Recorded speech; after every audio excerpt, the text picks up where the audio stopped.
Greetings and welcome to another episode of A Better Official Live. 5-Play Friday. Nope. Basketball rules expert in the house. Great to see everybody.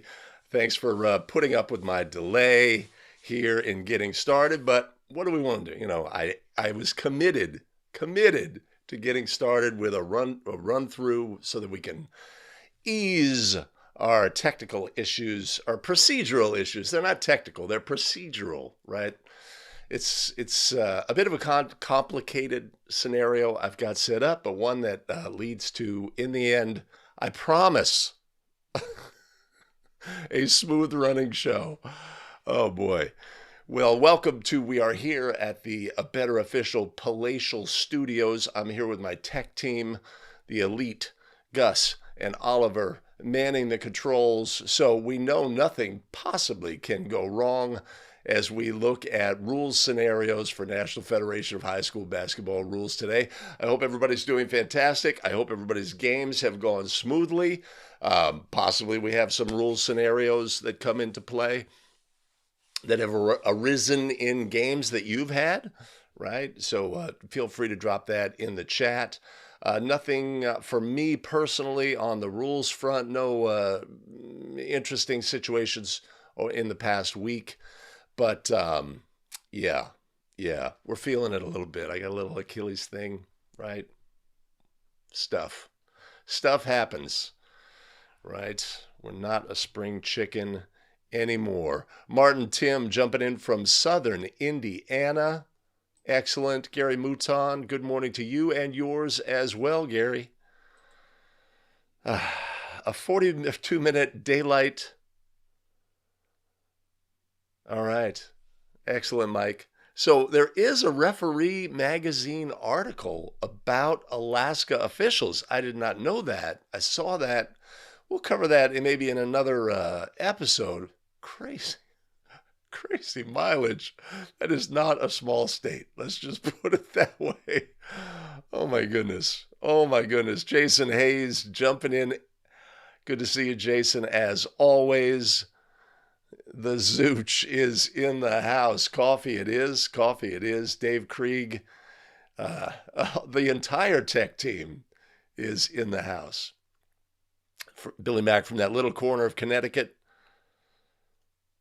Yes, well, yesterday, of course, was the shortest day of the year. It's all uphill, or it's all downhill from here, or one of those, right? We like it as the days grow longer, but we're not anywhere close yet. Yep, you missed out, Les. Oh, excellent. We're a little rainy here in the San Francisco Bay Area. Yeah. We get rain. We need rain. California needs rain. Absolutely. Yeah, Billy Mack bringing up a interesting play scenario or a video clip he shared with me. If I had the skills, I could improvise and just bring the. No, don't do it. Don't try to do it. Don't screw up the show. I'm committed to a fast-paced show today. Right, so I get us out of here. I have a lot of questions, and so we're not gonna veer. But Billy Mack sent a great clip. Player goes to the floor, face down, holding the ball. Rises up on her knees. Right, we know that a player can sit up legally. This player just moves from a prone position up onto her knees so she can pass the basketball. Is this a traveling violation by rule? Right? The rule itself says that a player may not get up holding the basketball. What is the definition of get up? And then, of course, the case play regarding what players can do once they're on the floor says get up or stand. Right? But we'll look at that play on a 5-Play Friday. Nate Luther jumping in from Pennsylvania, 31 degrees. Okay. Not going to be a white Christmas. Yes. the tech team or others.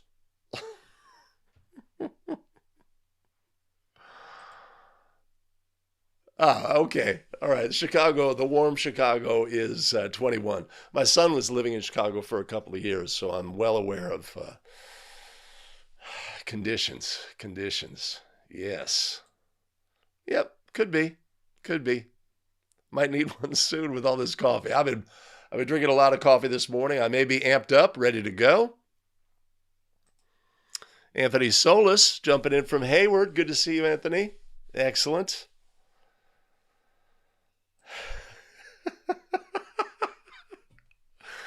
Well, I was ready to go early today, but I was absolutely committed to doing a run through, right? And just getting the procedural mechanisms, right? So I have my Stream Deck here. I'll show you.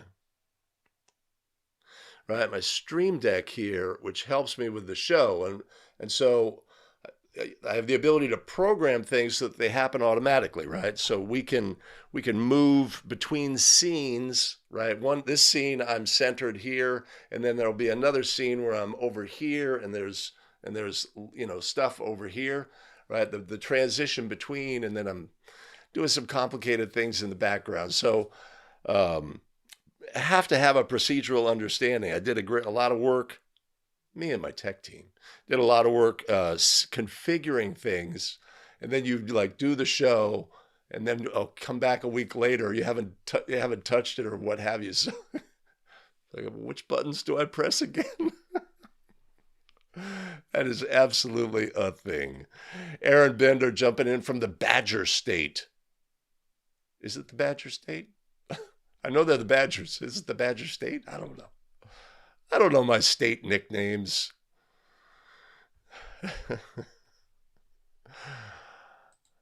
Snowy, icy New Hampshire. Alex, good to see you. Excellent. Oh, okay. All right. So, Billy Mack, on that play where the player comes up on their knees, do you have that to be a legal play? I personally have that illegal play. To my interpretation, getting up with the basketball means standing. If we're on our knees and raise one knee to get balance to pass the ball, I don't have that as a travel, but I know it's one of those things that 9 officials out of 10, maybe 95, maybe 19 out of 20, maybe 99 out of 100 feel that's a traveling violation. But keep fighting the good fight.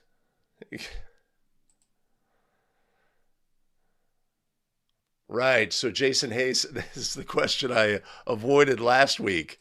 Right. Jason is in that situation where we're doing the varsity game, and then there's another varsity game to follow, and you are the R on the second game, right? This game. And so you're in the mode of, well, I've got my 5-minute pregame with my new partners, right? And how to handle that. Well, there's a couple ways. One is, right, you can communicate with your partners. I don't know how you guys do it in your part of the world. You can communicate via text. You can communicate via email, right? I always like to create a text string with my partners because we're going to use that to communicate, to confirmation about the game. We're going to use that to say, hey, I've arrived. They've put us in the visitors' locker room or the women's coach's office or whatever, and help communicate with our crew as we're finally coming together. But in this situation, it's like, explain your situation, right? I'm going to be working the previous game. Not going to have a lot of time for pregame, right? So, here's obviously what I'd like to stress. Point 1, point 2, point 3. We can get together briefly. If you have anything that I need to know, you let me know, etc. And so we could do some preliminary work on that front, Jason, so that our crew, first of all, understands what the situation is and is prepared for that. And, we could say, we're going to get together. We'll have like 5 minutes. We could talk about communication as a crew, etc. What are the things we want? Are we looking at points of emphasis?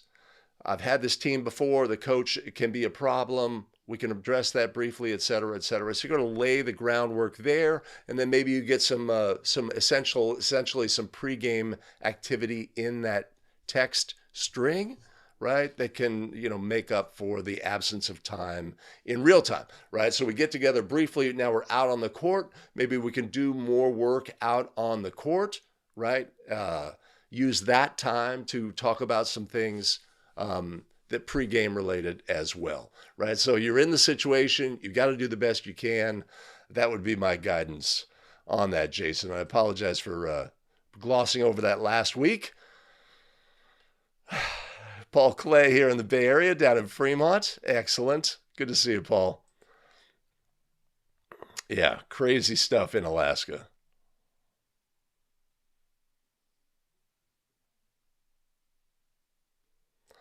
Seems to be a communication with coaches.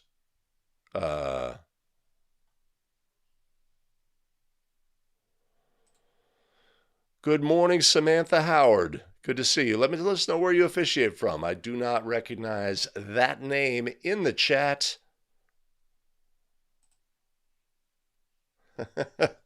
Yeah, no problem, Dave. No problem.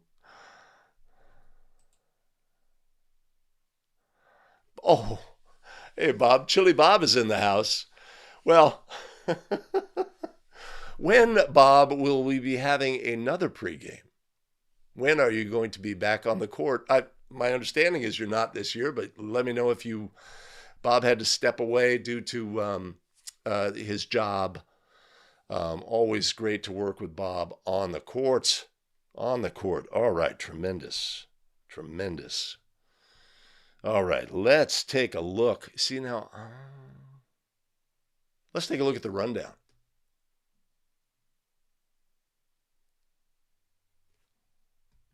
See what I did there? Oh, that was supposed to happen. Yeah.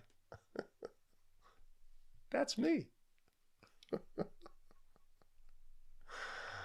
Okay. Hey, let's take a look at the rundown. Oh, Better Official live every Wednesday, 7 a.m. Pacific, 10 a.m. Eastern. Basketball rules expert. We're looking at rules-based questions, scenarios, understanding and adjudicating plays correctly by rule, National Federation of High School Basketball Rules exclusively.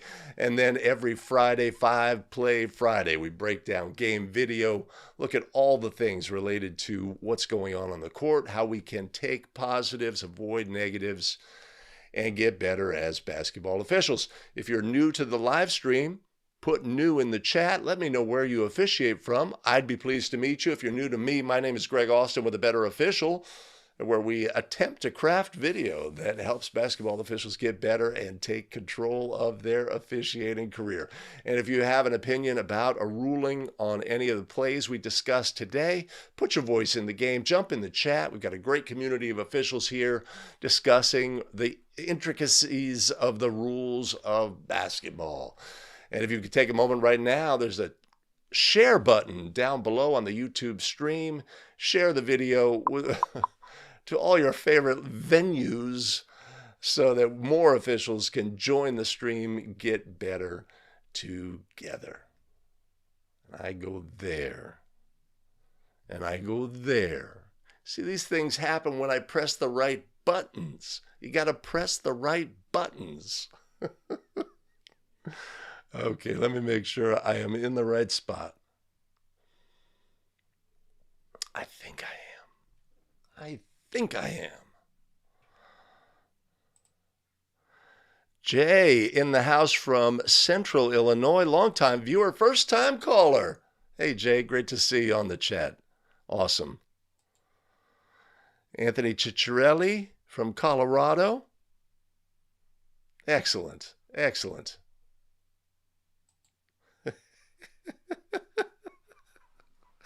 Lorenzo, properly calling me out. 10-ish in the East Coast. Oy, oy, oy. Les O'Connor says, hey, take a moment, just bang the like button. Again, these kind of mechanisms amplify for YouTube. They say, okay, there seems to be engagement on this live stream. Let's expose more people to that live stream, right? So it's kind of all pull together kind of thing, the ability to amplify something. I don't have a real strong understanding of that. When it comes to the live stream, I have a better understanding about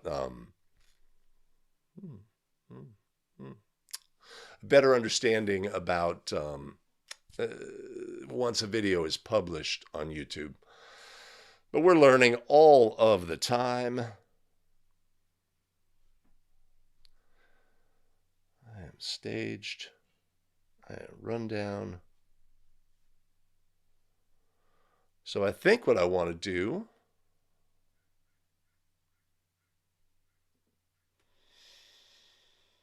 rules adjudication, right? We want to be sharp as basketball officials when we go out on the court so that any play scenario that comes up, we can adjudicate properly. We're sharpening the saw as we look at rules questions so we can have a better understanding of the rules of National Federation of High School Basketball rules. Let's get started.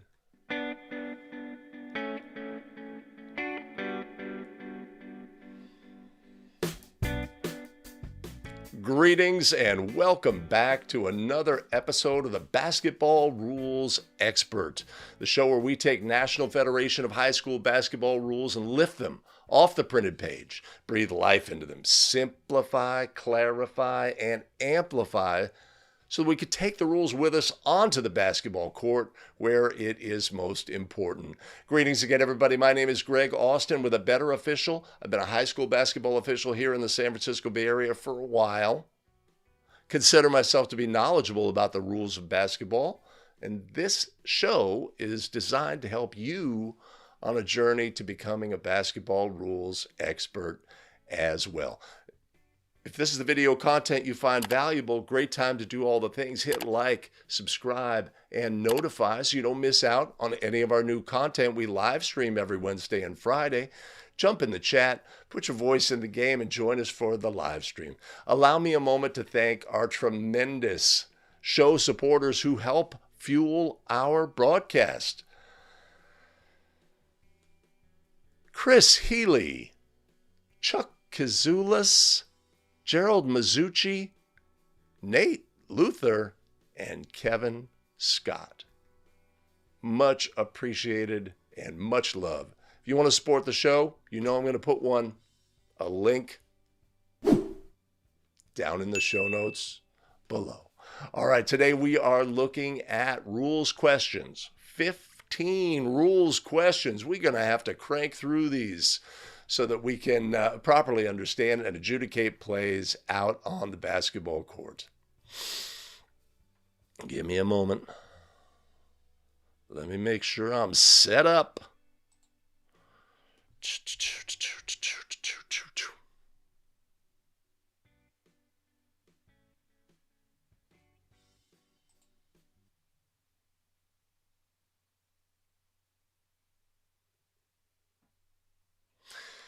Yeah, today we're looking at rules questions, 15 rules questions, so we can sharpen our saw, get better understanding of the rules, confirm what we know, maybe fill in the cracks on a couple of things we don't know or could improve upon our understanding.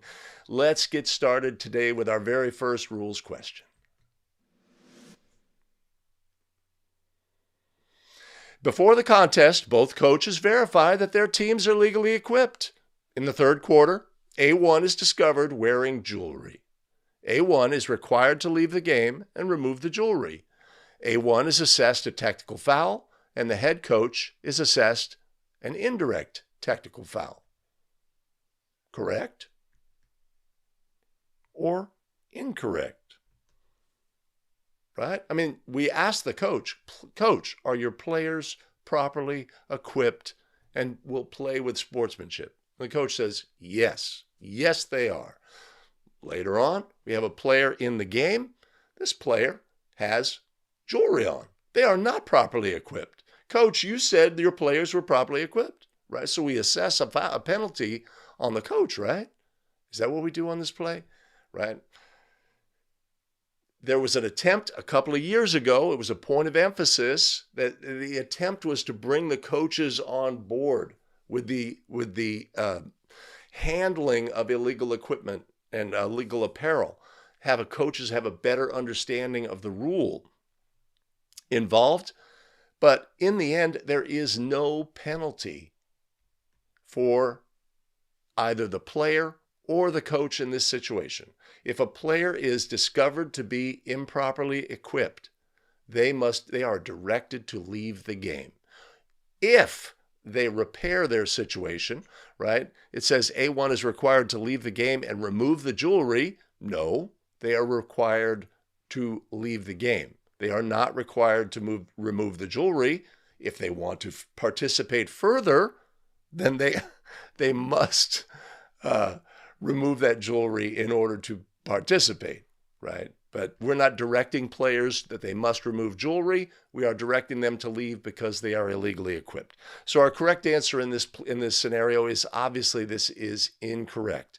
This is not the correct adjudication of this play.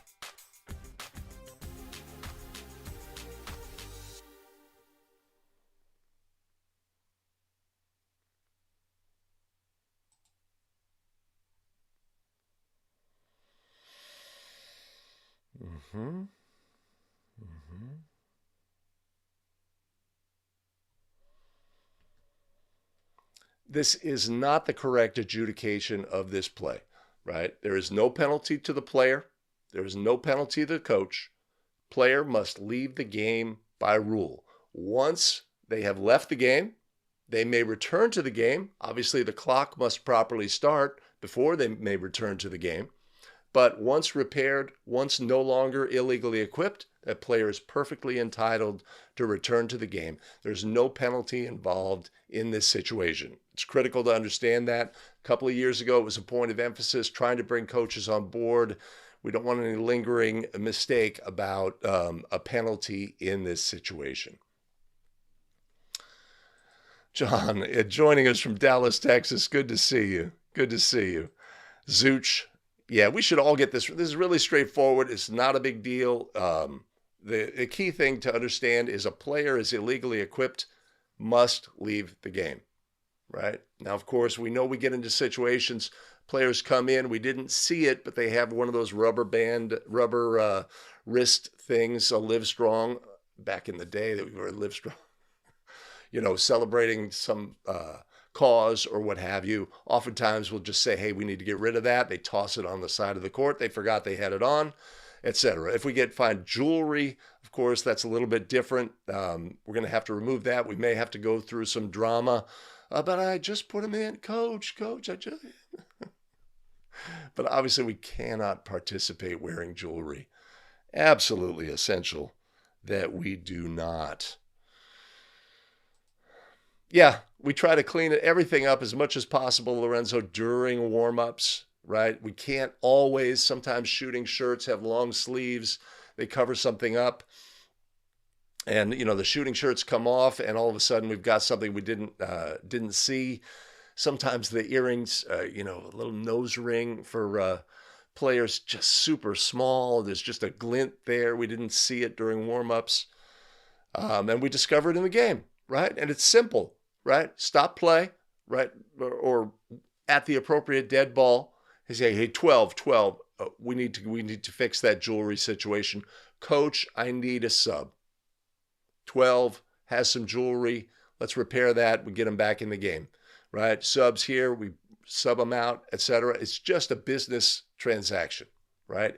If the player can quickly, get rid of it, again, we're gonna handle those situations. But our ruling in that situation is a player illegally equipped is directed to leave the game, right? Just like a bleeding player, a player with blood on their jersey is directed to leave the game. A player who repeatedly has their shirt untucked and doesn't respond to the officials to repair, that player is directed to leave the game. Get a substitute. They have the chance to repair and then return.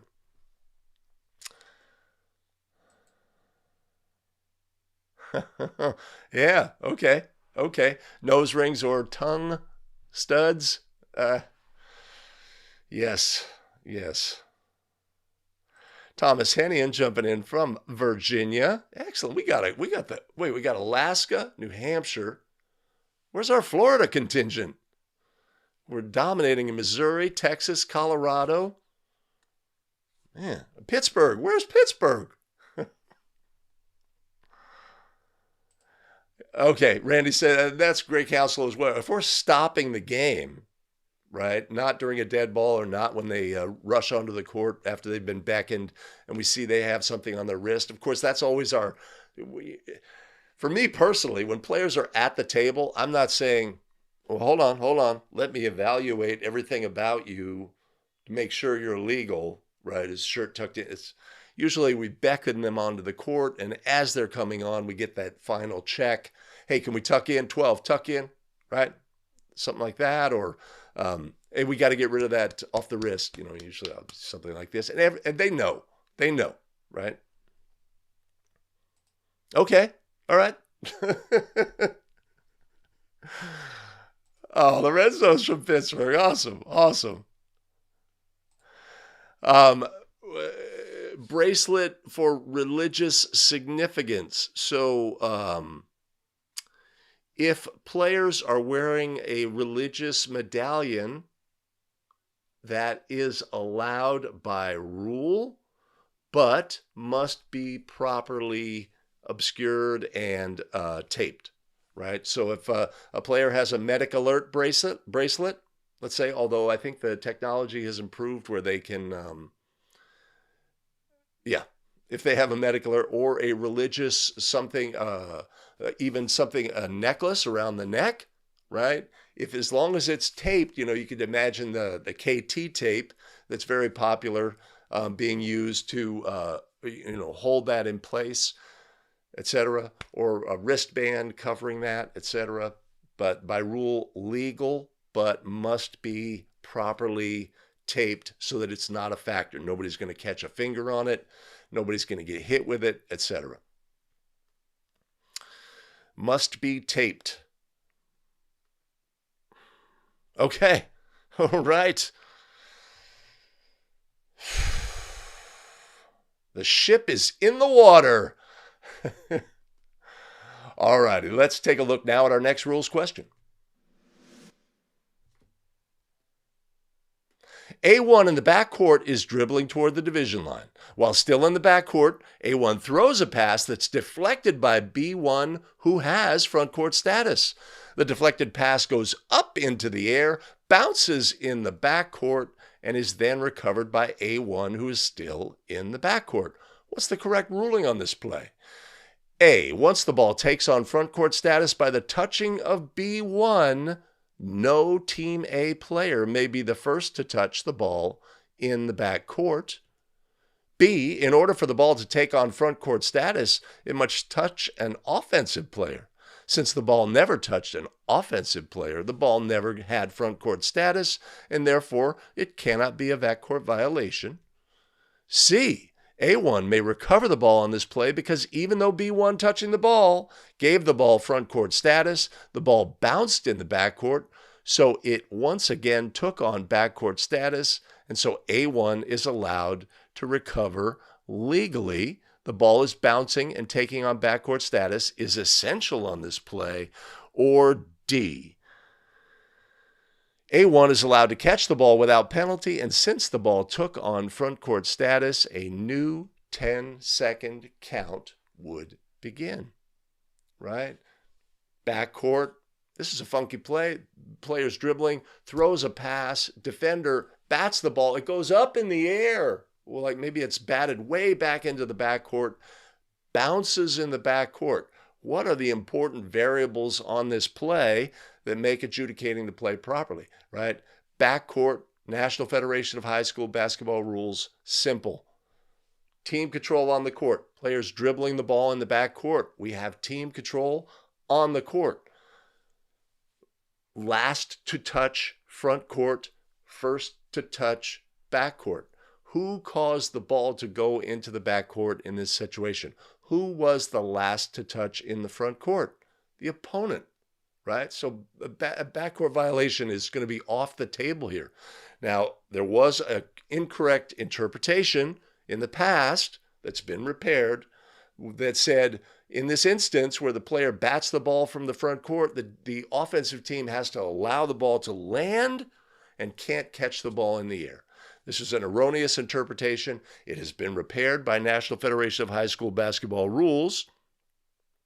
So on this play, our correct adjudication of the play is D. A1 is allowed to catch the ball without penalty, and since the ball took on front court status and now has backcourt status, a new 10-second count would begin, right?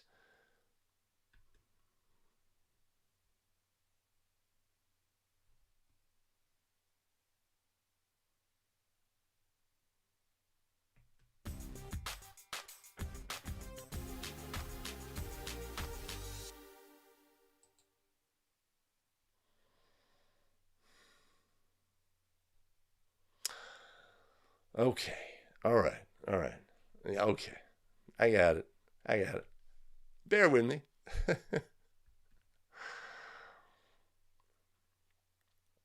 So, obviously, we need to have a clear understanding of the rules regarding backcourt violations. In this instance, once the defense had contacted the ball and was the last to touch in the front court, backcourt violation was off the table by rule.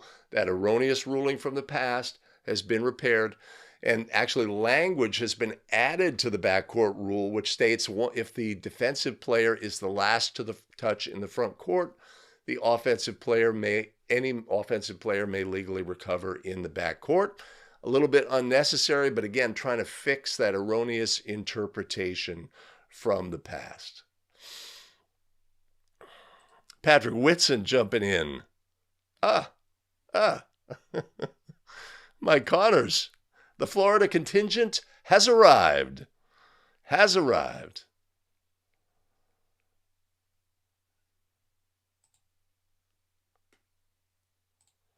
Good morning, Chris. Good to see you. That's a really straightforward play, a backcourt violation. Right.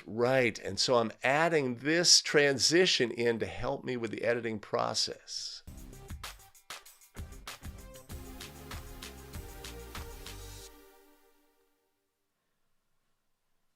Make sure.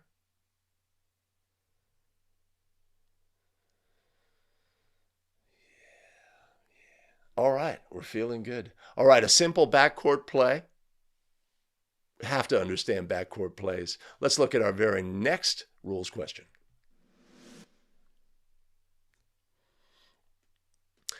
A situation in which there is a foul by both teams at approximately the same time, but the fouls are not committed by opponents against each other, is known as A, a simultaneous foul, B, a double foul, C, a multiple foul, or D, a false multiple foul.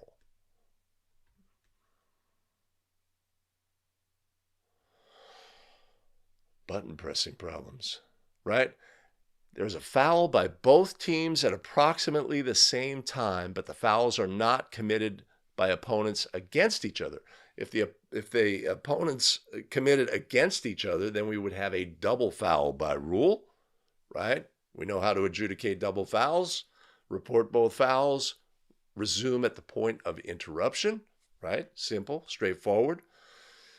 Multiple foul would be a situation where a player is fouled by two opponents, right? Player goes to the basket, slap on the wrist as they pick up the ball, continuation applies, they take a step, and it's fouled again by another player.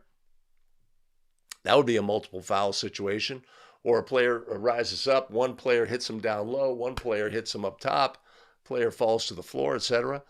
A false multiple foul would be a situation where we have, let's say a player goes to the basket, they are fouled and dunk the basketball and immediately turn and taunt their opponent, right? This is not a double foul situation. This would be a false multiple, just a situation where we're just going to adjudicate plays in the order of occurrence. So in this instance, we have a pretty simple and straightforward answer, and that answer is A. A situation in there is a foul by both teams at approximately the same time. It is known as a simultaneous. God damn it.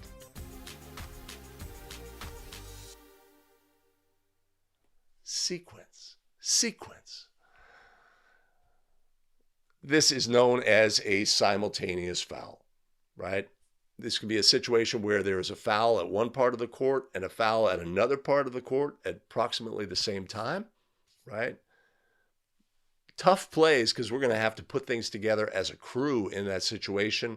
No, the one official is not going to have all of the information.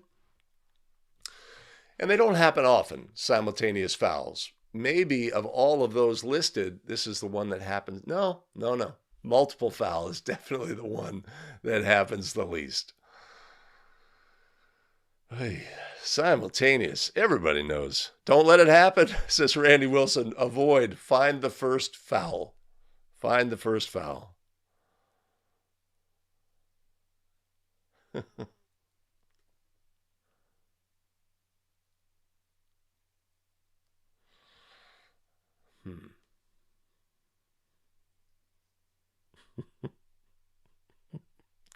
I don't know what that means.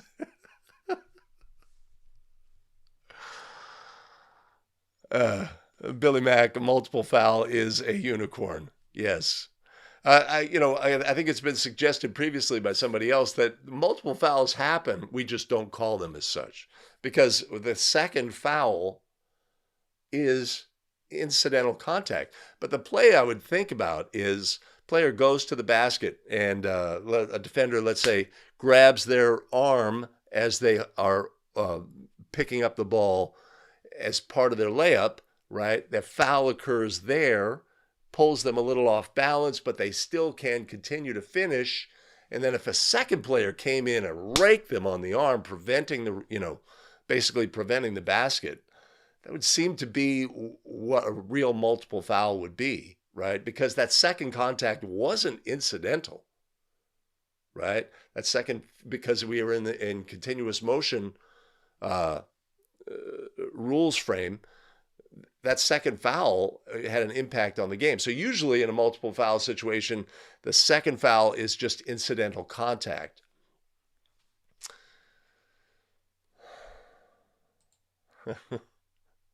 But what would you rule on that play, Mike? Right? So we don't want to call multiple fouls because that would just simply be a foul on each player. This player still is awarded in that situation 2 free throws. But it would seem to me that's really the only application of the rule where we would actually do that. But that's just me. Right now, I'm going to properly use my transition.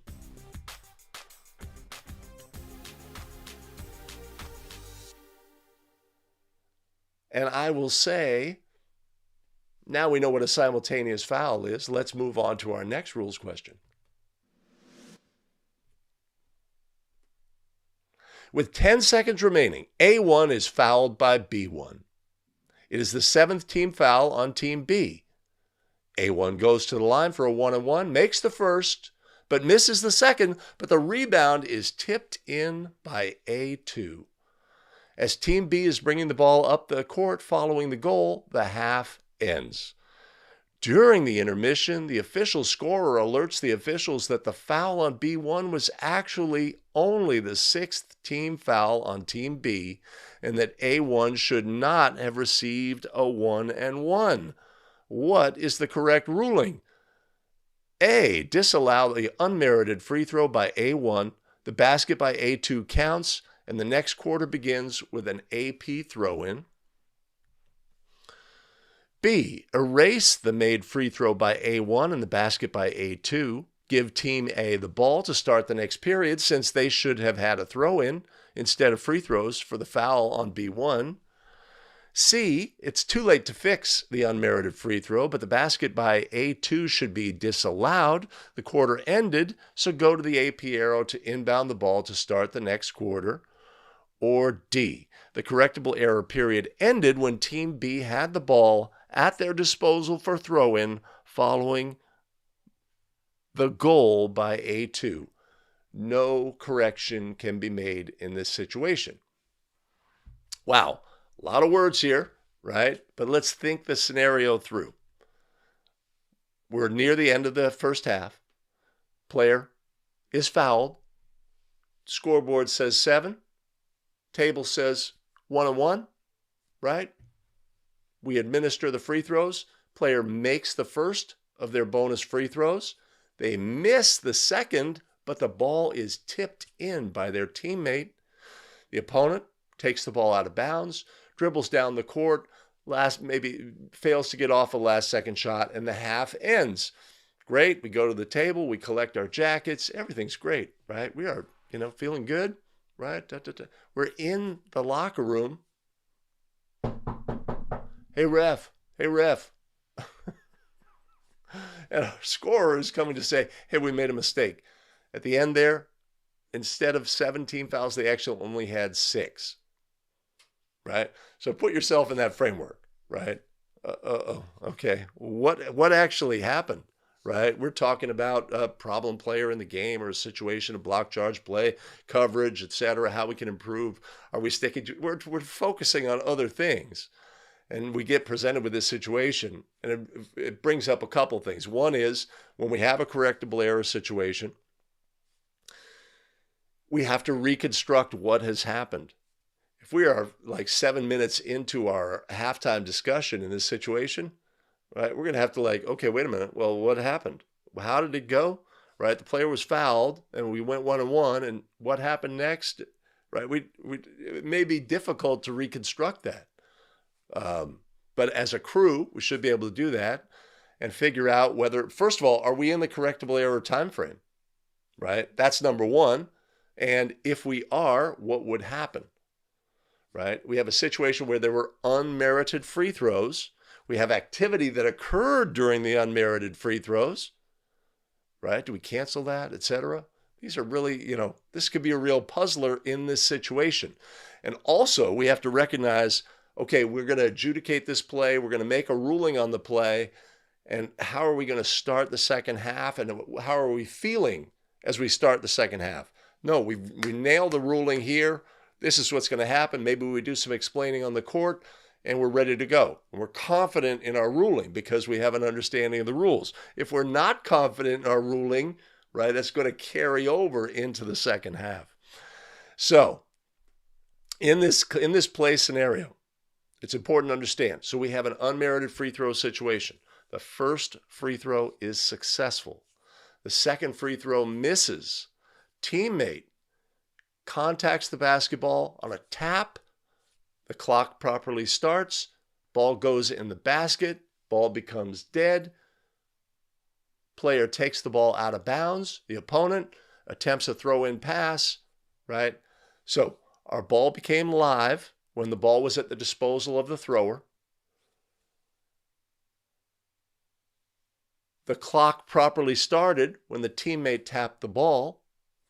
The ball became dead when the ball entered the basket. And then the ball was inbounded. So in this situation, we have a situation where our correctable error time frame has passed. Correctable error time frame has passed. This is not correctable. If we look at D, our correct answer, the correctable error period ended when Team B had the ball at their disposal for throw-in following the goal by A2. No correction can be made. Now, this is also a situation where if this occurs in our game, we may want to do some communication on the court. So this play is fraught with a great opportunity to put ourselves in this situation when that, hey ref, knock on the door. Why do we have a knock on the door at halftime, right? Our mind is, we're presented with all the things. It would be great at that point, to be able to process all that stuff. And then we come out on the court. Let's say it was the home team book. It was the opponent that got the unmerited free throw. It's the home team scorer. It's the scorer, obviously. And the head coach for the home team knows, hey, they shouldn't have gotten that point. They shouldn't have shot that free throw. This is a highly competitive game, etc. Right? So it may be a situation where we're going to come out before the second half starts, get both coaches together. Coaches, we had a scenario at the end of the first half, right? We had a player who was awarded unmerited free throws, but by rule, our correctable error time frame has passed. We cannot correct that situation. Again, this is not a situation where the coach can debate you, right? I appreciate that, coach, but by rule, that point is scored. The resulting basket scores, and we are moving on, right? By rule, this is the ruling on this play. And then, right? And then we're going to start the second half. That may be necessary to do in that situation. So this situation is really fraught with a lot of stuff to think through how we're going to do it. And then once we start that second half, after we've had that discussion with the coaches, we are 100% focused on the game at hand. We know we've made the correct ruling on the play. So it's a great scenario, a great play to think through. Whew. I'm with you, Mike. But it's really a great rule scenario. But so many words.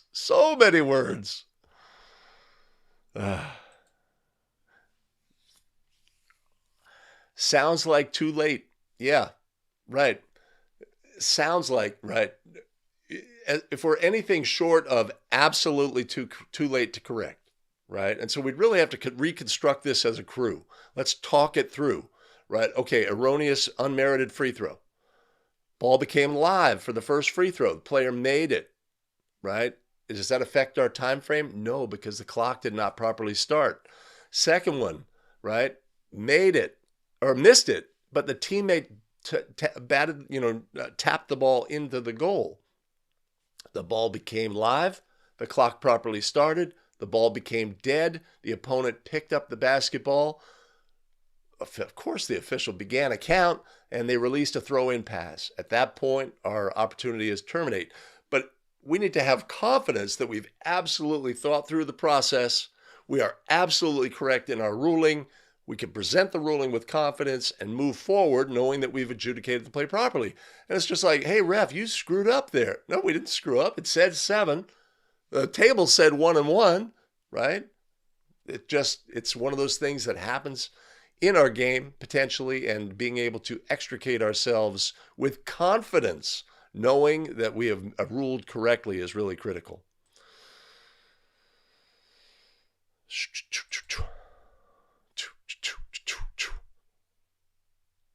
Too late. Jacob Krause is in the house. Had the game from hell. Double T's. Well, double T's can often be a successful.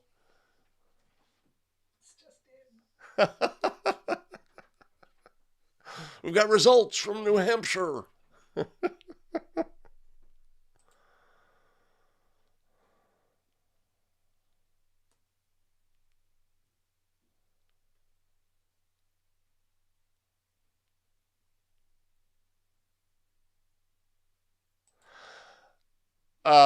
Well, so Nate, like NCAA women's, the correct mechanic for the officials is first horn, second horn, right? Maybe our table personnel had some familiarity with adjudicating at other levels. The double horn, though, is not part of that, but maybe just a local custom. But first horn, second horn may be a factor there. As J.J. Jennison points out. Hey, J.J., good to see you. Awesome. Okay, I'm going to use my transition for editing purposes.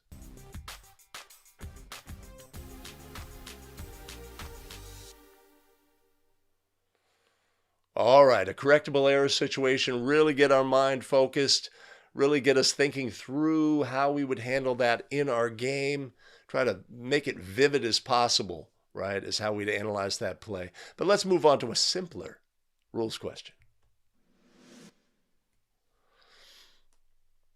On a sideline throw-in, A1 attempts to throw a lob to A2 for a dunk. As A2 leaves the floor, the ball is thrown by A1, goes untouched directly through the basket. How would we administer this play? Any live ball that passes through the basket is awarded points. This is 2 points for Team A. B. This is a violation, and Team B is entitled to a throw-in at the original throw-in spot. C. You can't score points on a throw-in. The ball is not considered a goal, and it is still a live ball. Either team can recover it. Or D. This is a violation, and Team B is entitled to a throw-in on the end line outside the lane area. Right? Simple scenario, one that's going to sort of stun everybody involved in the game. Players throwing the ball, from a throw-in, let's say a sideline throw-in. Teammates going up for a dunk, ball goes in the basket. Fans go, whoa! Players, everybody's going to look over the shoulder, etc. Right? We can be a little stunned as a crew, but it's important, obviously, to recognize what has occurred on this play.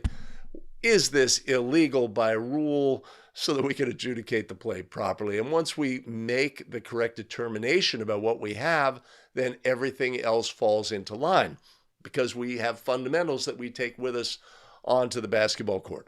So simply put, it is a throw-in violation for a thrower to throw the ball directly into the basket. It is a throw-in violation by rule.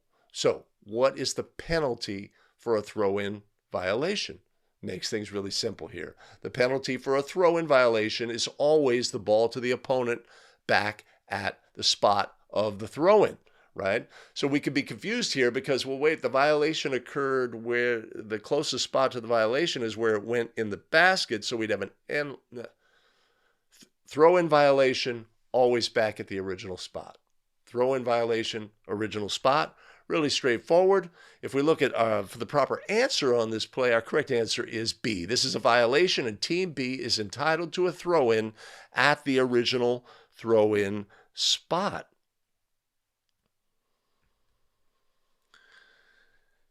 The key thing here is identifying that this is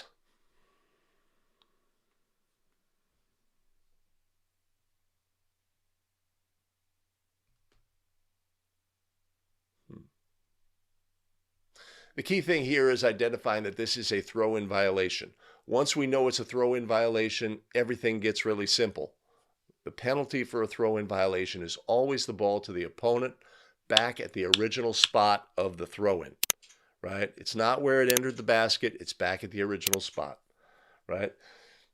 No reason to get confused here. Again, we see a lot of unusual things that happen during throw-in plays. But we're always on the lookout for, wait, that's illegal. That's illegal. That's illegal. When something's illegal, right, and we have a throw-in violation, then the world gets simple. So that's what we have on this play. A simple throw-in violation. Award the ball to the team back at the spot of the throw-in.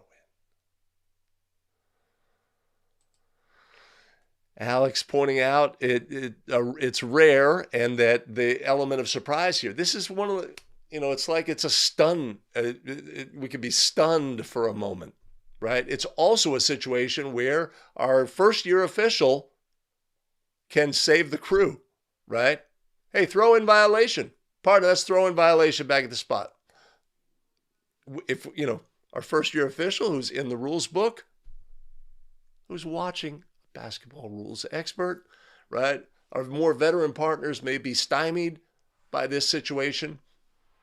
Clarity, making declarative statements. Throw-in violation. Throw-in violation, right? Oh, throw-in back at the...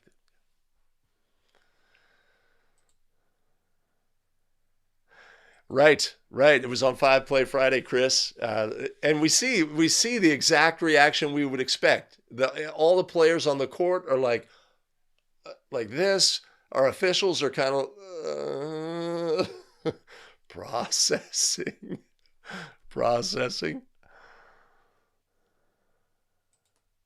Right, and Les also points out if this was an AP throw-in, the throw-in has ended by rule and the arrow would be switched. Right, a violation ends a throw-in. When an AP throw-in ends, the arrow is switched.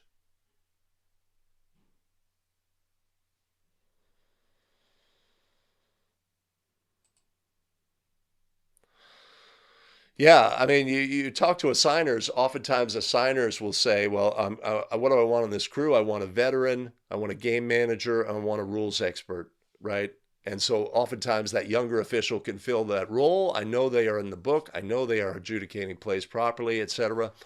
We want that combination on the crew so that we don't get in a situation where our game manager uses common sense, right? Common sense, of course, being the bastion of I don't know the correct ruling. Then we go to common sense, right? If I know the correct ruling, common sense is not going to override the correct ruling on a play, right? But in the absence of, and this is what I would strongly encourage younger officials, is we get into a situation, something has happened in the game. And let's say I'm a first-year official, I'm working with a third-year official. We do not know the proper adjudication of this play. We just don't, right? For whatever reason, this part of the rules book is new to me. We don't know. So what are we going to do? Let's do something that makes sense. Even, and go with that and say, look, you know what? I'll tell you what, coach, here's, how would we negotiate that, right? Understand that this is our ruling on the play. That's my understanding of the rule. Great. Officiate the game and move forward with confidence, right?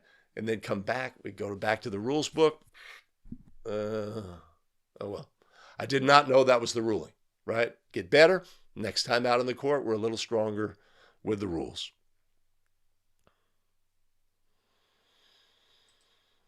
Sabra, good to have you. Yeah, and you can definitely throw a link in the chat. Sure.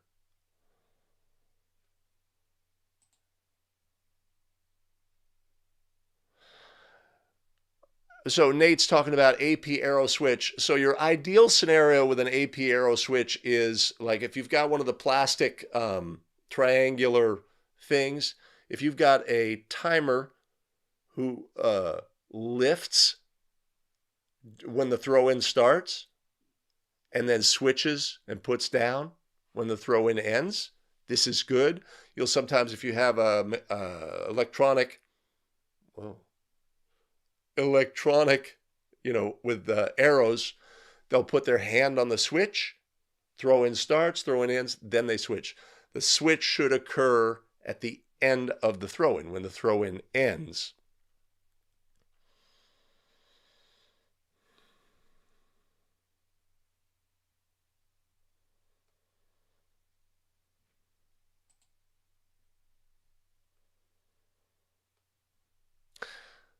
I'm not able to parse that out. No, Mike, it switches when the throw-in ends, not when the ball is at the disposal, because when the ball is at the disposal, we switch the arrow, there's a foul on the court, right? It's the arrow switches when the throw-in ends. Switch the arrow when the throw-in ends. So when we got that timer who lifts the actual arrow or puts their hand on the button, and then we know, first of all, that they're going to switch it, right? And that's really helpful. It's a great habit to, if you want to have that discussion with your table crew.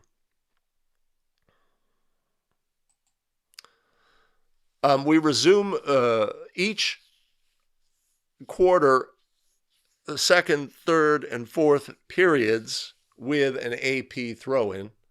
So after that throw-in ends, we would switch the arrow. Yes. Okay. All right. Easy peasy. Let's get that sexy transition.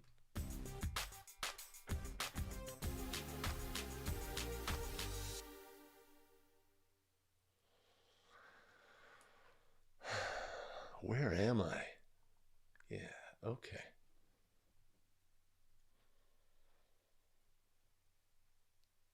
All right, a throw-in violation play, but let's move on to our next rules question.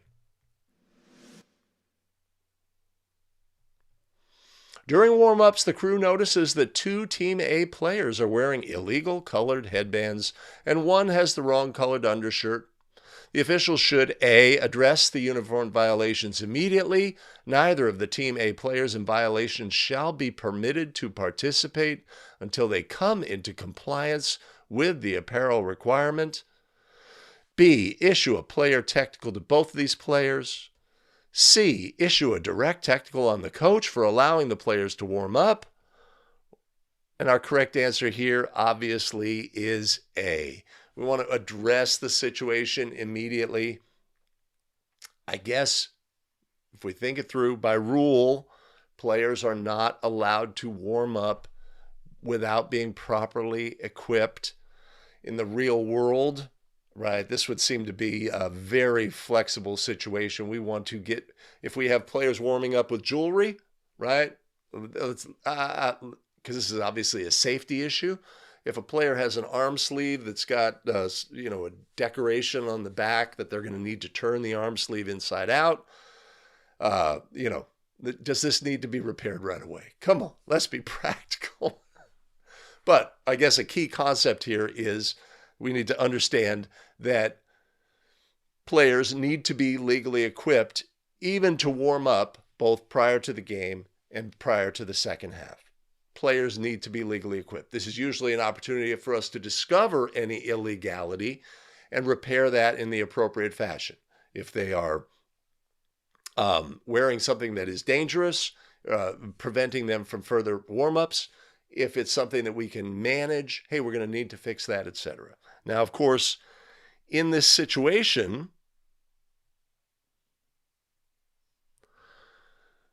where we have a player with an illegal undershirt, this, of course, creates a situation where we're going to have to manage this a little more delicately, right? So we have a player with an arm sleeve, and it's got a big white, it's a black arm sleeve, and it's got a big white design on it. Not going to be able, it needs to be a single solid color, right? They're going to have to turn that inside out, and then they can participate wearing that, right? This is something that's easy to manage. Hey, you're going to have to turn that inside out to wear it. Can't wear it because it has that, right? Now, a player has an illegal undershirt. They have a white uniform and a black undershirt. They're not going to be allowed to participate by rule. What do we want to do? Say, hey, you're going to have to take off your undershirt, so they whip off. No, we don't want that, right? Because there's penalties involved with that. So we may say, hey, come with me. Come with me. Walk them over to the coach. Coach, right? Player wearing a white uniform has to have a white undershirt, right? So I need this player to repair that situation, but we can't repair it here in the visual confines of the gym. They're going to have to leave the visual confines. They can go behind the stands there.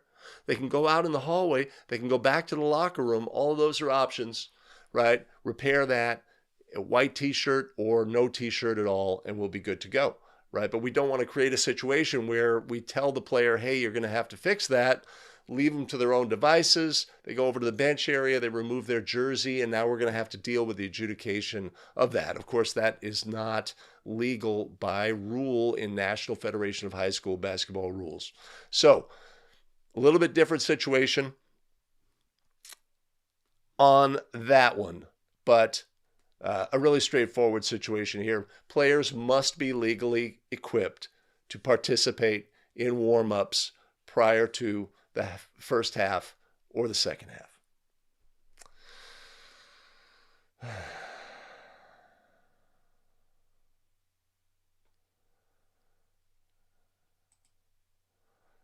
Not letting anything slide.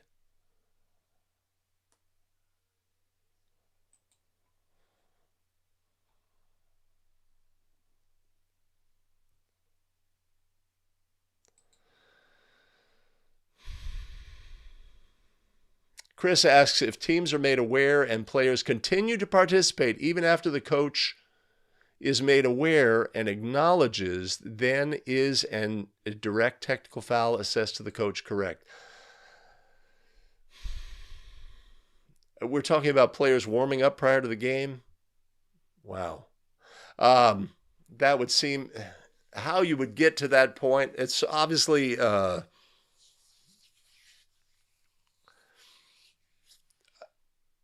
let's see. No, it wouldn't be a direct on the head coach. if you have players who you have instructed, or team members who you have instructed, they must repair a situation and may not continue to warm up, and they continue to warm up, they would be liable for the technical foul. They would be considered bench personnel. Be the same as a pregame dunk if it rose to that level. So we've got a player technical it's a bench technical by rule, and we'd have an indirect on the head coach. It seems like unlikely we would get to that scenario. It's just, hard to imagine that that's the case.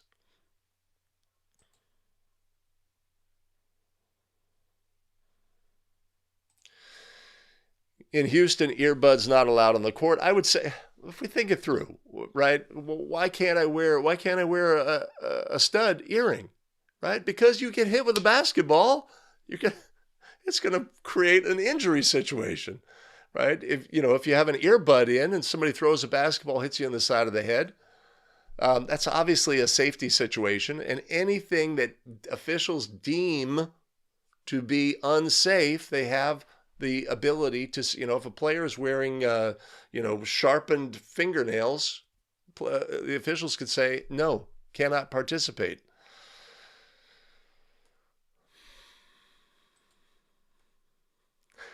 I'm all good, right? Because the off course, although we're taking longer, the off course is built into this part of the show. But let's work that transition.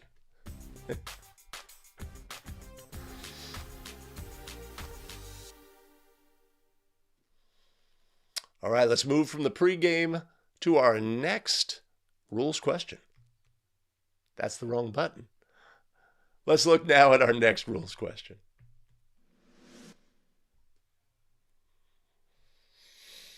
In an attempt to dunk the basketball, A1 goes up but misses the dunk. The ball hits the ring and bounces up above the ring that now has been pulled down by A1.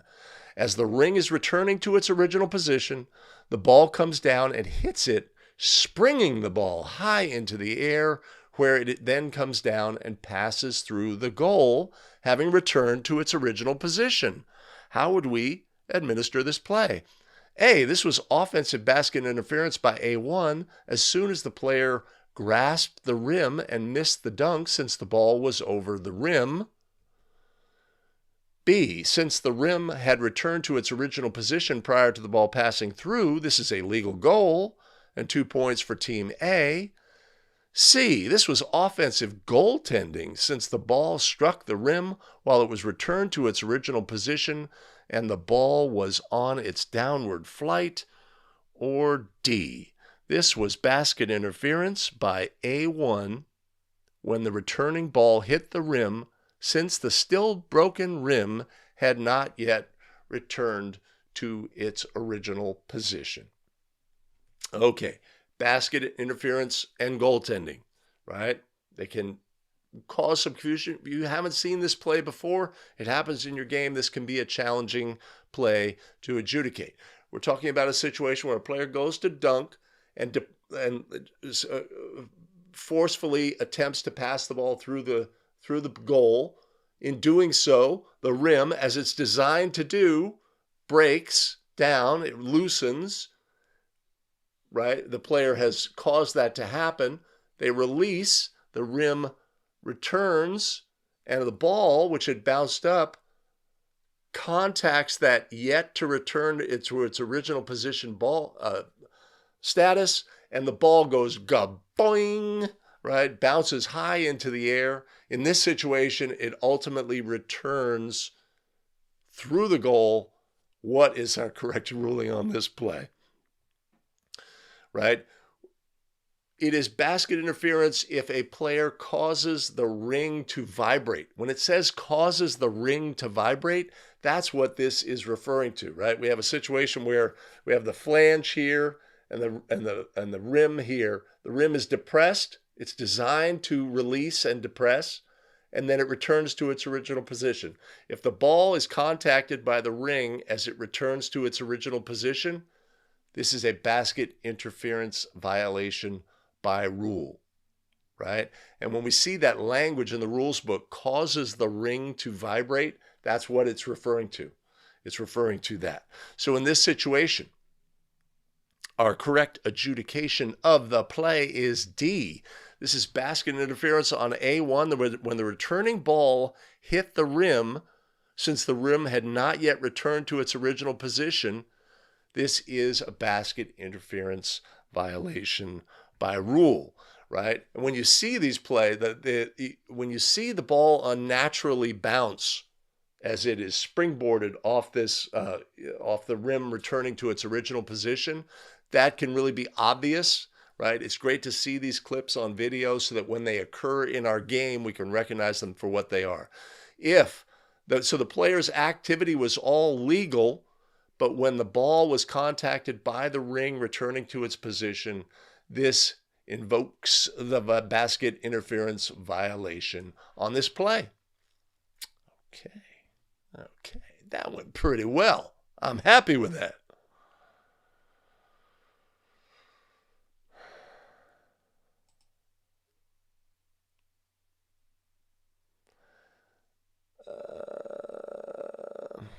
Oh, it's not? Okay. Where is it? It's in the slapping the backboard.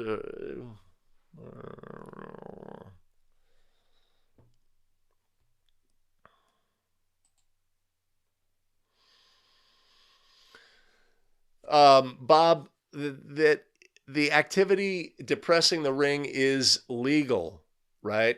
If we had a player who did the same thing and hung on the ring, they were in the open court and they hung on the ring, that could be right. But the ring is designed to depress like that, right? So the act of causing that to depress is not a violation. Well, where is it? Where is the vibrate rule? It's somewhere. It's somewhere.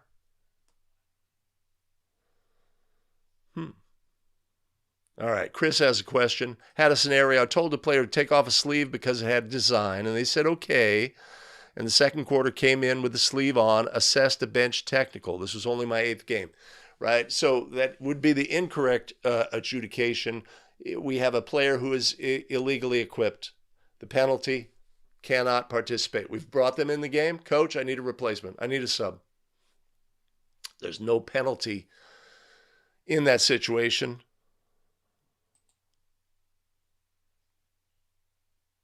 Yep, it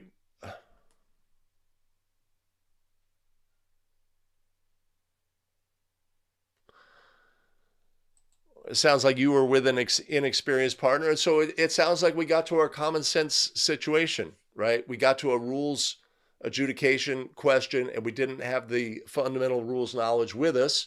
We made a decision based on what it seemed to be the correct thing to do, right? And that's all we can do in that situation if your partner has no information, et cetera, et cetera. And so that just identifies that situation more clearly.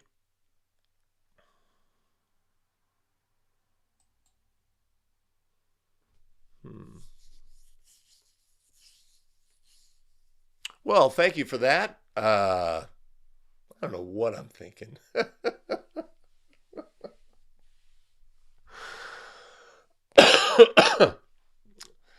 Okay.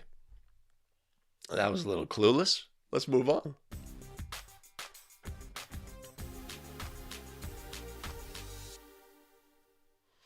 Basket interference and goaltending questions can be challenging. Let's move on, though, to our next rules question. A1 dunks a basketball during pregame. This act is in full view of the game officials and a technical foul is assessed. Which of the following statements is false?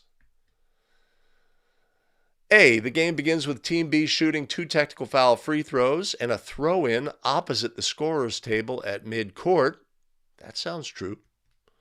B, Team A will begin the game with 1 team foul, A1 with 1 personal foul. That sounds true. C, the head coach for Team A has lost the coaching box privilege. That is true.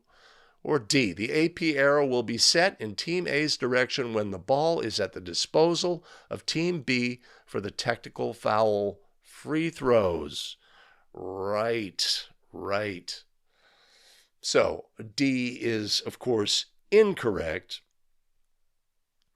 So D is our correct answer. Because the question is, which of the following statements is false?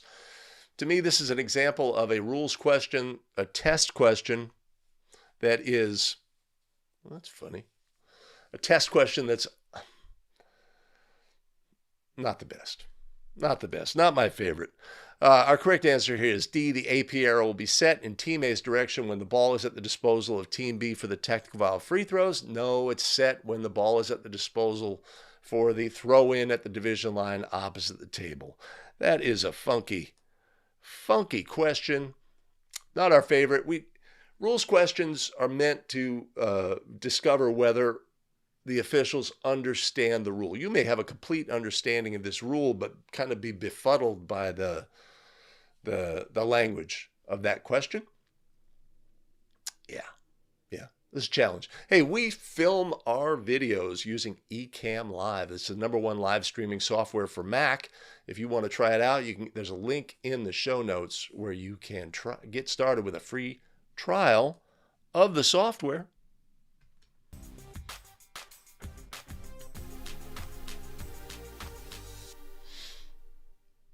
Adjudicating pre-game dunks. We need to know how to do that.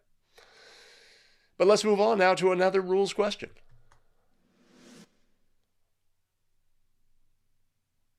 A1 fouls B1. It's A1's 5th foul. The official reports the foul and is notified by the scorer that A1 is disqualified.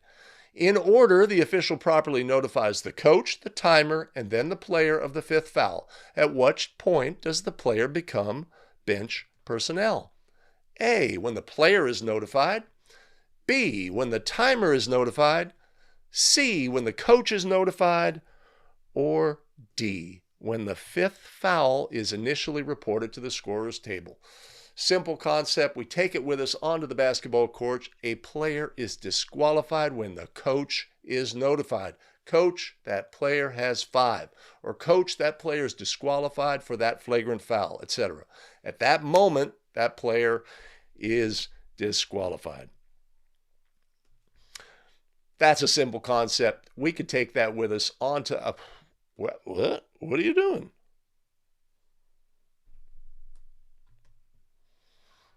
Hey, hold on a second. I'll be right back.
All right. I screwed that up. What happened?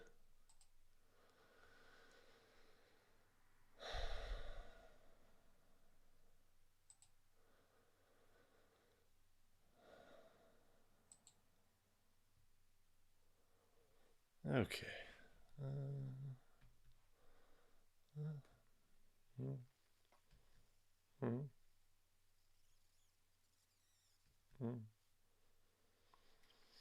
So our correct answer here, of course, is C. When the coach is properly notified.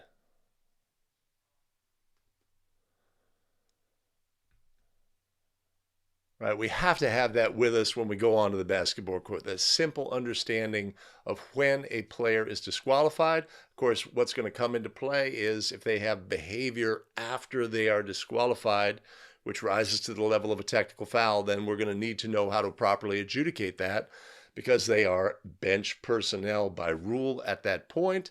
So we don't want to be in a position of being confused about that, so because we want to adjudicate plays properly on the court. That's right, baby. UPS guy or bio break.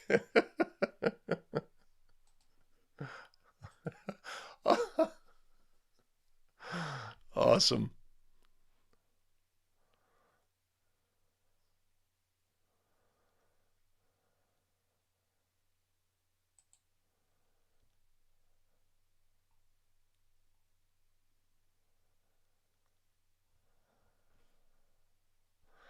All right, transition time. No.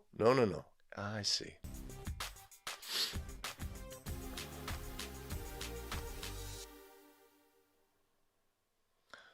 Understanding when a player is disqualified, it's critical for us to know that. And it's really straightforward and something we can definitely own and take with us. But let's look now at another rules question. Team A is in the bonus. A1 has the ball for a throw-in.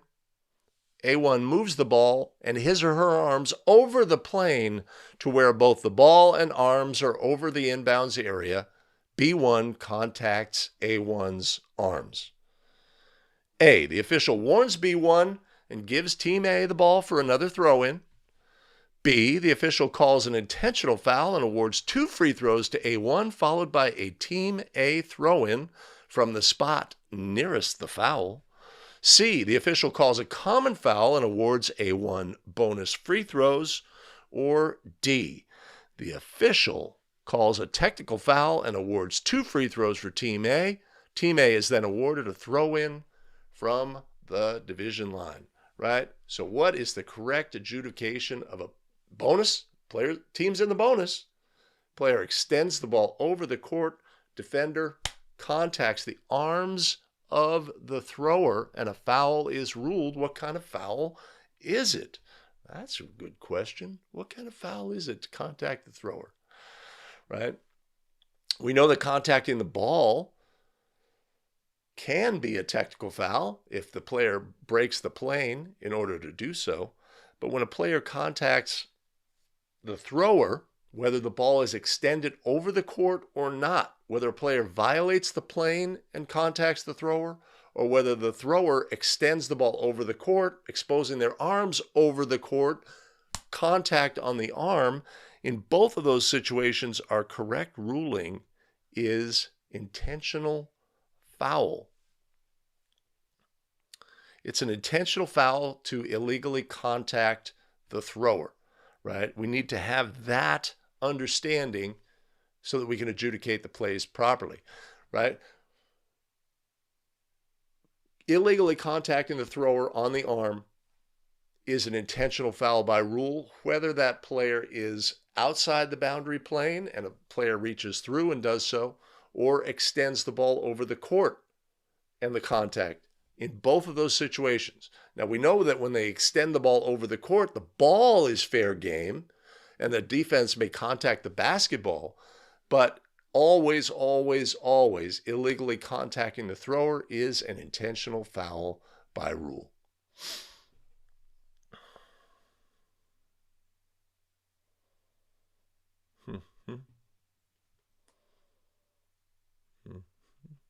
Where am I?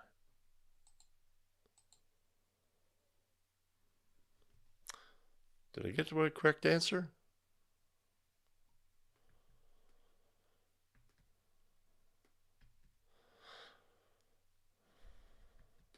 I don't know if I did or not. So our correct answer here is B. The official calls an intentional foul and awards 2 free throws to A1, followed by a Team A throw-in from the spot nearest the foul.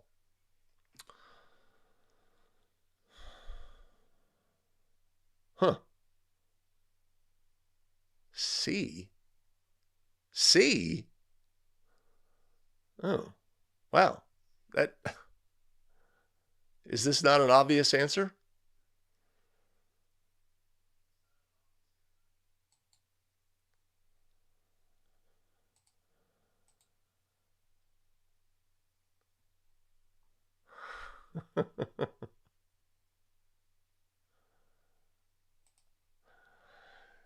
Yeah, or just play a video. I just play a video of saying, "Hey, hold on a second," and like opening up the rules book or something.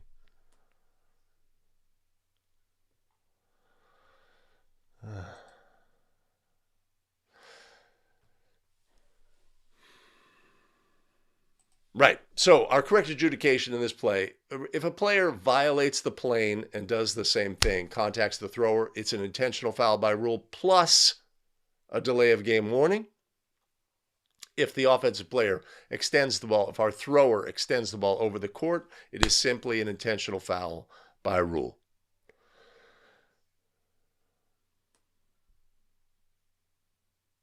Okay. I'm completely lost in the chat. So, you know what that means. Transition time. No. No.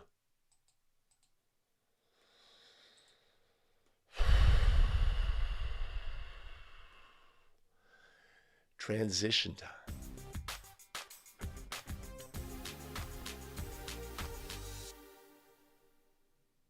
Anytime a player extends the ball over the court and something happens, it can really get our mind racing. So that's a good question to review. But let's look at our next rules question.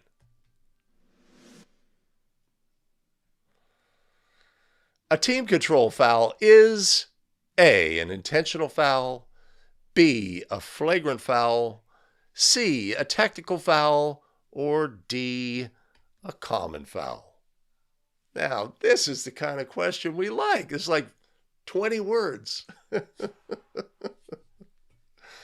team control foul is a foul that is committed by the team with team control, right? This is not intentional. It is not flagrant. It is not technical. It is a common foul. So, team is in control of the basketball, right? There's a screen that's set, and it's ruled to be an illegal screen. That is a team control foul. It is a common foul. The penalty for a team control foul is the ball to the opponent at the spot nearest the foul.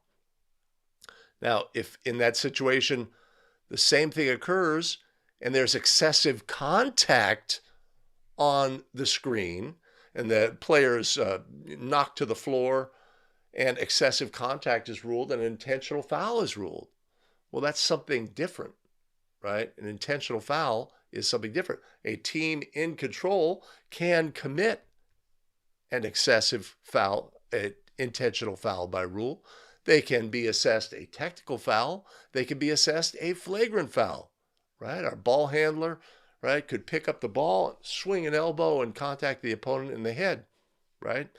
But a team control foul, a simple question, a team control foul is a common foul by rule. Not one we have to overthink there. Really straightforward. Team control foul, common foul. Can't all the questions be this easy? Right? But a concept to be aware of, that a team in control that commits a foul is not necessarily committing a team control foul. They certainly could commit a flagrant foul, a technical foul, or an intentional foul. All can be ruled.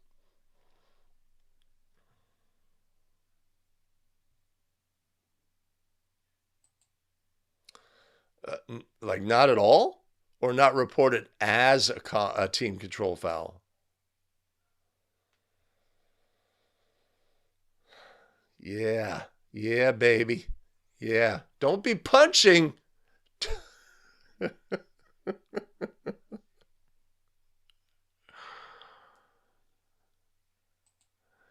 Billy Mack, how were you wrong about vibrate?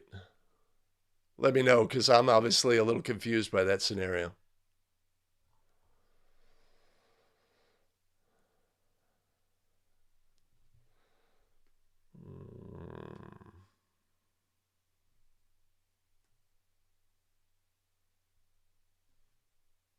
Okay.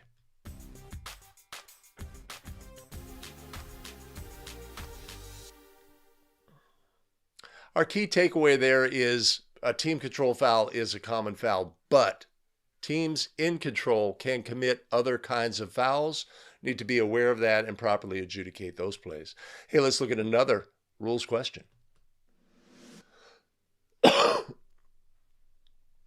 On a throw-in, Team A maintains team control until A, any Team B player gains control of the ball or the ball becomes dead. B, an opponent of the throw-in team touches the throw-in pass. C, player control is obtained inbounds by a player of either team. Or D, the release of the throw-in, because at that point, the ball is no longer at the disposal of the thrower. Important to understand, team control is given to the throwing team for the purpose of adjudicating fouls if a foul occurs in a throw-in situation and rendering that to be a team control foul. Having that basic understanding is really important. So on this play,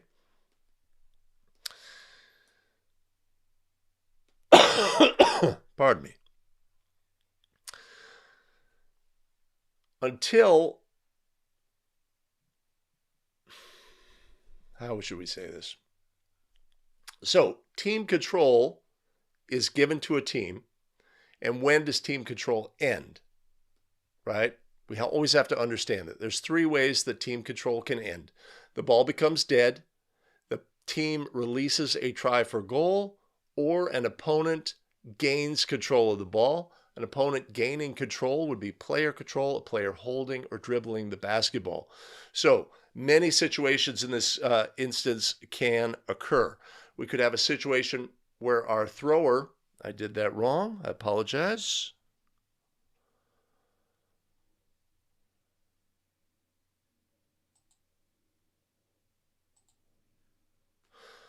Many instances can occur during a throw-in. Our thrower releases the ball, it's tipped, and it's bouncing in the backcourt, right?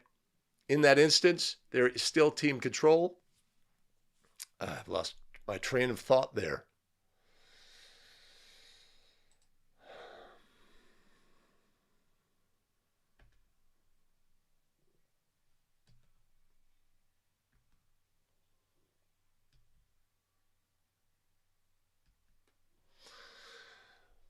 So in this instance, our correct answer is A. Any Team B player gains control of the ball or the ball becomes dead, right? Obviously, during a throw-in, we're not going to have a situation where there's a try for goal.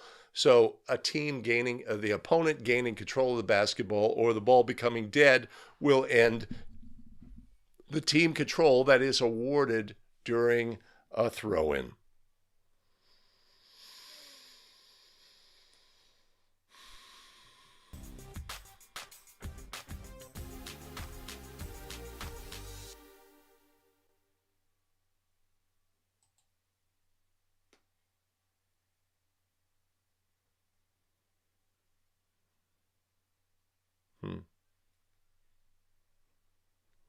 I'm in the main. Okay. Hey, let's take a look at our next rules question. During A1's throw-in, defender B2, in a purposeful attempt to obstruct A2's vision, is waving his hand in front of A2's face. Which is correct? A, a technical foul should be issued to B2. By rule, no warning is required.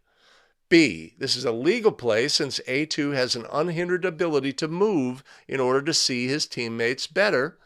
C, an official should issue a delay of game warning on B2 or a team technical if any other 4-47 delay of game warning had previously been issued. Or D, this merits a warning to B2 if an official sees it and can stop play with a whistle before the release of the throw-in. Okay, so what do we have? We have a defender during a throw-in waving their hand in the face of the thrower. Now, obviously, to do this, they would probably have to violate the boundary plane. This is a factor here.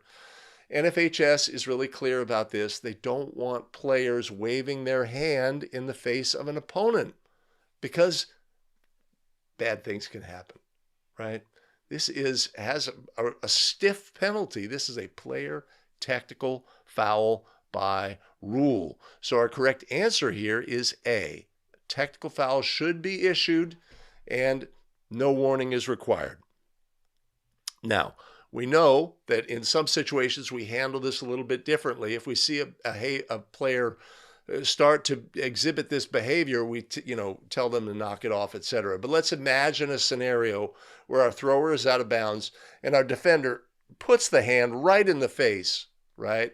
That's a player technical foul by rule.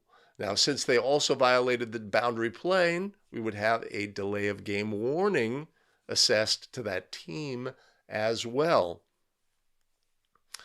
right? But by rule, this is a player technical foul and should be adjudicated as such.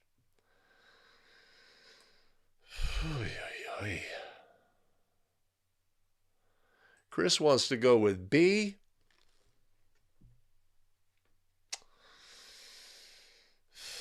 Yeah, it's a player technical foul to wave a hand in the face.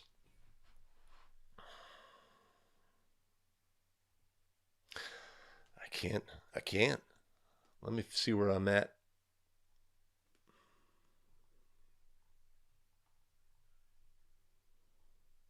All right.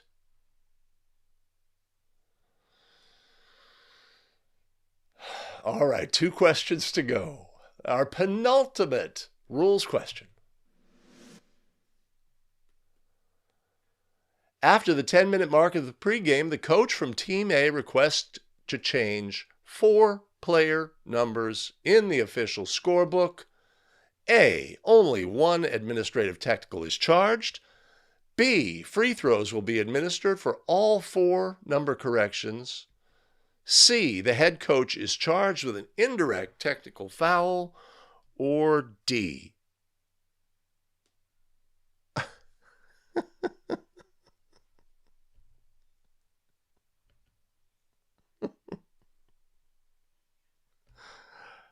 There is no D.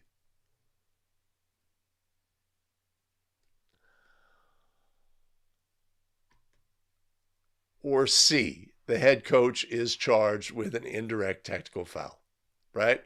So, after the 10-minute mark, coach wants to make a change to the book, has to fix 4 numbers in the book. What's the correct administration in this instance? This is an administrative technical foul by rule. When there are corrections to be made to the scorebook for an administrative technical foul, no matter the number of corrections, whether they all occur at once or they occur, if these same 4 numbers had to be corrected at 4 different points in the game, like 1 before the game, a second one in the middle of the first period, the third one in the middle of the second period, and the 4th one with a minute to go in the game.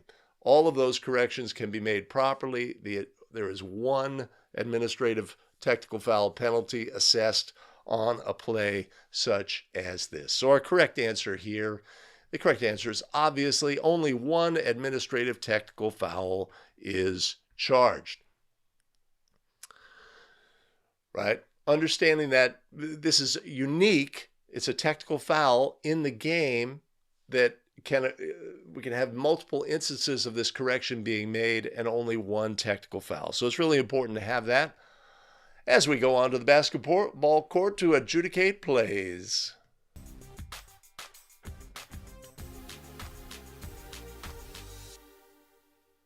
Here it is.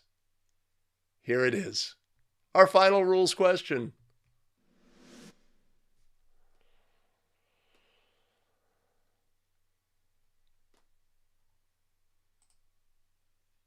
On the release of the ball by free thrower A1, but prior to the ball contacting the rim, a B1 crosses the free throw line and enters the semicircle to box out A1 and illegally displaces A1. the officials should rule A, nothing, B, delayed violation and foul on B1, C, delayed violation only by B1, or D, foul only by B1. When a player illegally crosses the free throw line prior to the ball contacting the ring and then displaces our thrower, and a foul is ruled in that situation, which is the correct adjudication of this play. Our correct adjudication here is B, a delayed violation and a foul on B1. Anytime we get into this situation, this is a challenging situation, right? This is one that we're really going to have to slow down and properly adjudicate the play and also communicate, because nobody knows. Coaches don't know, etc., what's going to happen next, right? So it's important in this situation to recognize that we had a delayed violation followed by a foul. So let's imagine we are at the first of a 1-on-1 free throw situation. The first attempt is missed. Our opponent of the thrower violates the throw-in plane, incurring a delayed violation, and then displaces a foul, and now we have a foul. What do we do? How do we come out of this situation? It's a complex situation. Again, we're going to have to slow down and adjudicate this play properly and do things in the order of occurrence. So what is the penalty for a delayed violation when the free throw is missed? A replacement free throw, right? So that's the first thing we're going to have to do, but we also have a foul. If we are in the bonus, that foul will be, the penalty for that will be bonus free throws. But we have to take care of our initial bonus free throws before we get to those bonus free throws, right? So this is a sort of a layered situation that we're going to have to really sort through.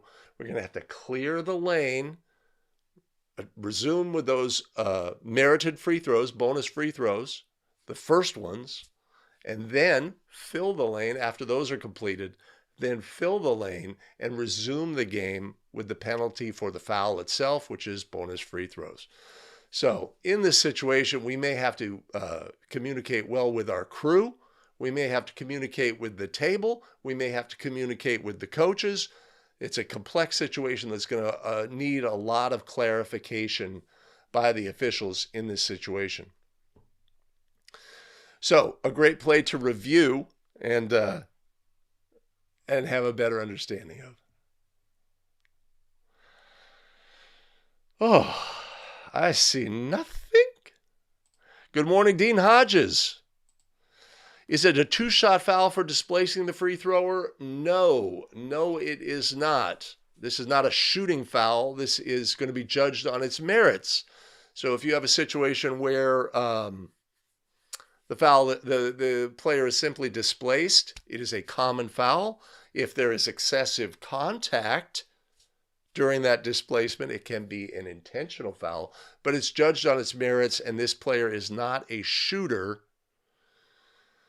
I mean, I suppose you could 900.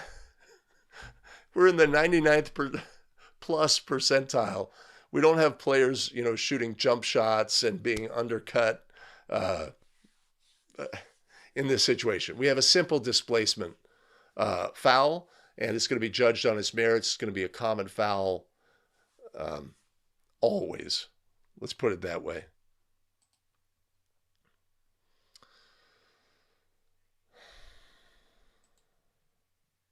Oh, well, you think there's a connection problem? Let me see. I have a window. I have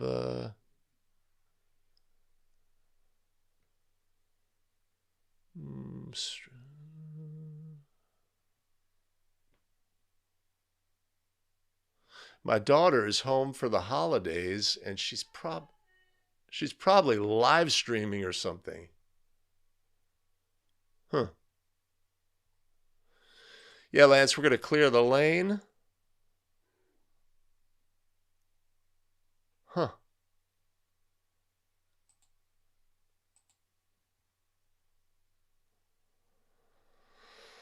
Yeah, Billy, you could, yeah. You can think that through. It's so unlikely. Um, hmm. I'm not frozen. Okay. All right. I should have that at my availability. Okay.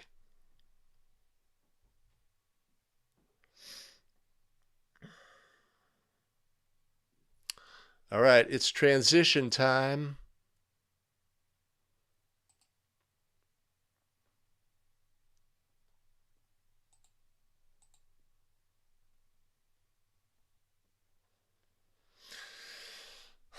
Always our roughest times. Hold on.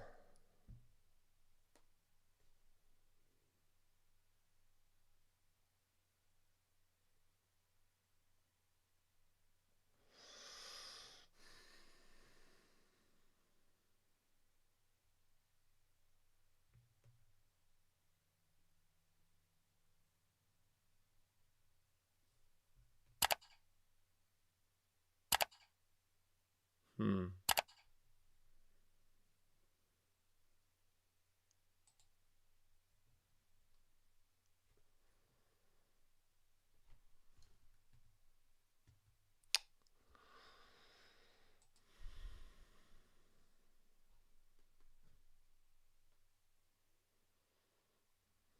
All right.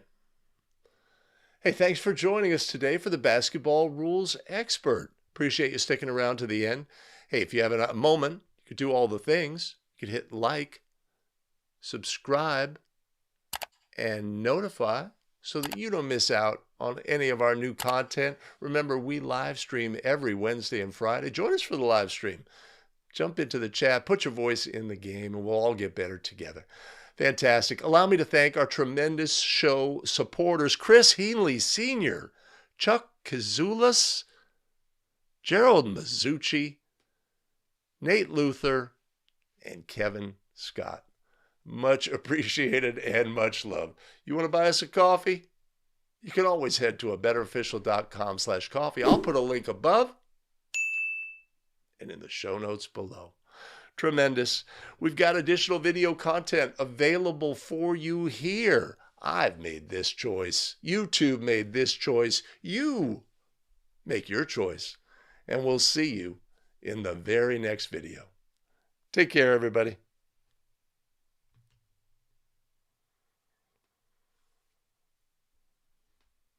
I have to fix that.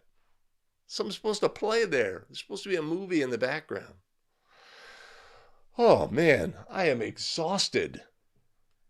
Coming up on the 2-hour mark. Man, wow. Really hit me hard. Patrick, what is your question? Huh. Yeah, the tech crew was hopping today. There it is.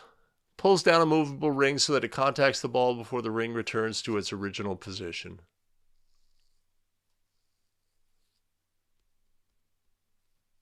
Thank you.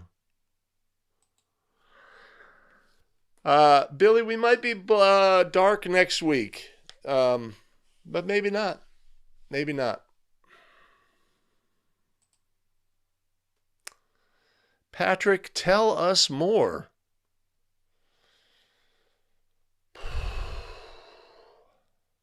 Got to get that end stream figured out. Well, I hope everybody has great plans for the holidays. Again, my family is assembled. My daughter's home. We're looking forward to a great holiday season. If you've got that Christmas shopping still to go, go get it. Go get it. Oh, a fellow official in the stands heckling. Oh, that sounds delightful. Delightful.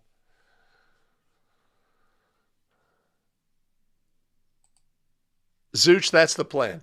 That is the plan.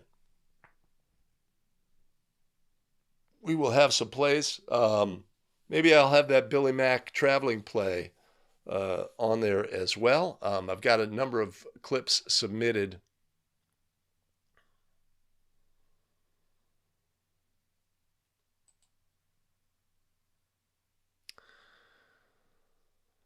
Okay, so a fellow official is at the game. He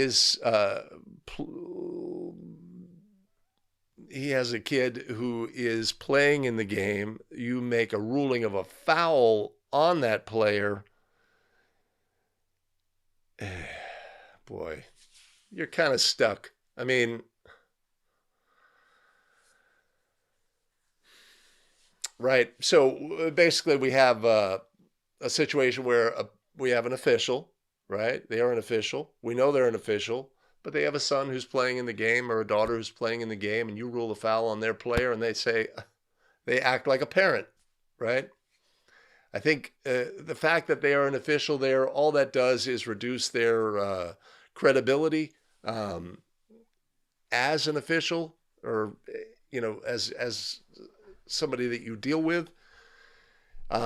Basically, they are a parent at that point. They paid admission to the game. They are just like the other parents in the stands who are not officials. They're not held to a different standard in terms of their behavior during the game. If it's a situation where the behavior rises to the level of being a problem. Oh, I have a. So I I worked a game at this venue, and the two officials who were working the subsequent game, two person, uh, I leave them and say goodbye and I go off. And then we just had an association meeting on Sunday, and they come up to me and say, "Hey, in our game, right, we had a situation where a parent comes out of the stands with spewing profanity, right? So what do we expect? He's going after the coach. His son plays on the team, and he's going after the coach, telling the coach what a lousy human being and a coach he is. And the and our head coach was also the site administrator for the game, creating an awkward situation. But fortunately, the other parents on the team prevailed and basically walked that offending parent out of the gymnasium. That's a wild scene, one that you don't see every day.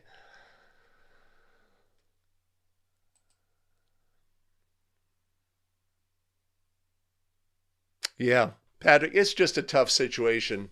A unique combination of circumstances. You know, we would not expect that from our brethren, right, in that setting. But sometimes people lose their minds. Um, yeah,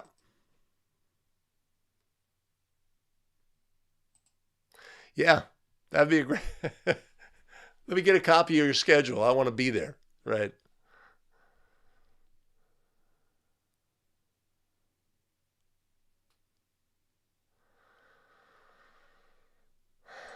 Yeah, that is the question, Les. We'll definitely have that play on Friday. Um, the one thing about the rule is it said in this instance, attempting to get up or stand, right? By creating or stand, it separates standing from getting up, right? But if we were like as human beings, right? Somebody, let's say somebody uh, has fallen down, right, and they've hurt themselves, right? Are we going to say, stay there, right? Uh, Can you get up, right? What do we consider to be getting up? Is getting up like it's standing, right? We're not. If they were able to get to their knees, we would still ask, "Can you get up? Shall we help you? Can I help you get up?" Right? Because they have not gotten up, right? It's something that would be so easy to clarify what get up means. That they, put a case play in that simply clarifies that this action of getting from a prone position face down onto your knees is considered getting up by rule. But no, it's absent.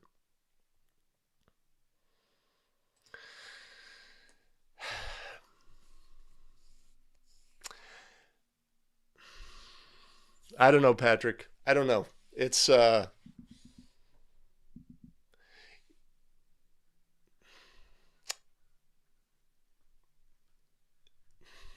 I don't know. I don't know the best way to handle it.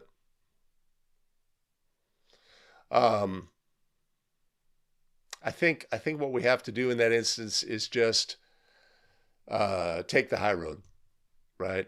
And if we want to express a sentiment with a group and say, hey, something we have to remember as basketball officials is we need to support each other, right? And we need to support each other. If we're in the stands, like let's say I'm working the next game and there's been some delay, so there's going to be I've arrived at the halftime and I'm in the stands because I rather than prepare for the game, I want to watch some of the action. And I'm watching the action, and you're on the court, and it's just like, you know, making a lot of motions, like, oh my god, right, or this, because of course people in the stands know that you're an official, and if or they may be turning to you, hey, that's not right, is it, or what have you, right? We need to be supportive of our fellow officials, right? And not be a detriment, right? That's really not part of the code, right? So if you wanted to express some sort of um, appeal to others to maintain that professionalism rather than maybe calling out, so Joe here in the back was at my game and he had this behavior and I think that sucks, etc. Maybe just make more a broader appeal for professionalism and support as a profession when it comes. So I would say take the high road. That's me personally.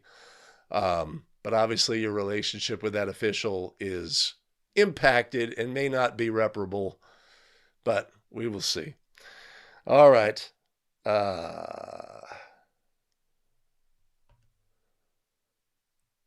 Gotcha. Gotcha. All right, guys, I got to get out of here. My commitment to a shorter show today. I had 15 questions, though. Come on now. All right. Make it a great day, everybody. I will see you all on Friday. Take care and happy final stretch to the holidays. Take care.